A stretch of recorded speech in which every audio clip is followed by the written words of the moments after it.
एक जंगल में कई जानवर हुआ करते थे, लेकिन वे सभी आपस में लड़ते रहते थे।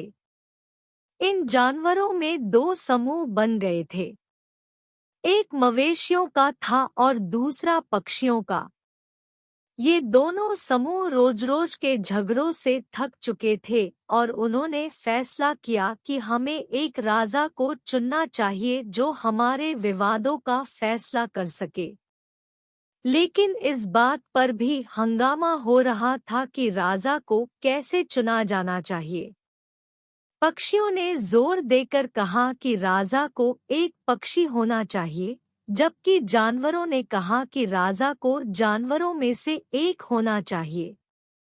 शेर ने राजा होने का दावा किया और चील ने पक्षियों की ओर से अपनी सेवाएं दी, लेकिन समस्या जस की तस बनी रही। जहां मवेशी अपने साथियों का समर्थन और प्रशंसा करने में लगे थे, वहीं पक्षी अपना महत्व दिखा रहे थे। इस बहस के दौरान चमगादड़ का व्यवहार बहुत अजीब था।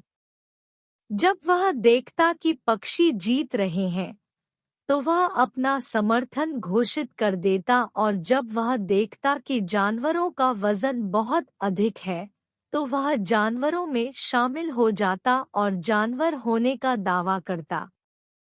अभ्यस्त यह सिलसिला चलता रहा और अंत में जानवरों ने पक्षियों को हरा दिया।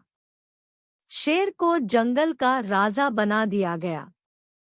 अब शेर सभी विवादों का फैसला करता था। शेर के अच्छे व्यवहार के कारण पशु और पक्षी भी संतुष्ट थे। लेकिन ये दोनों समूह बल्ले के अनियमित व्यवहार से बेहद नाराज थे। शेर के जीतने के बाद जब बल्ला उसे बधाई देने आया तो सभी ने उसे धक्का देकर बाहर कर दिया कि तुम पक्षियों में हो, क्योंकि किसी मवेशी के पंख नहीं होते।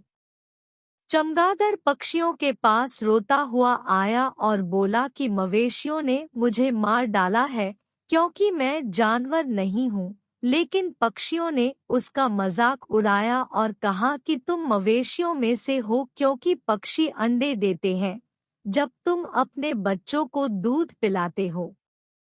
यह कहकर सबने उसे वहां से भगा दिया। बल्ला ने बहुत कहा कि मैं पक्षियों में हूँ, पर कोई पक्षी उसे साथ नहीं ले गया। तब से चमगादड़ का जीवन अकेले ही बीतने लगा। वह आज भी अकेला है और अपनी बुरी आदत की सजा भुगत रहा है।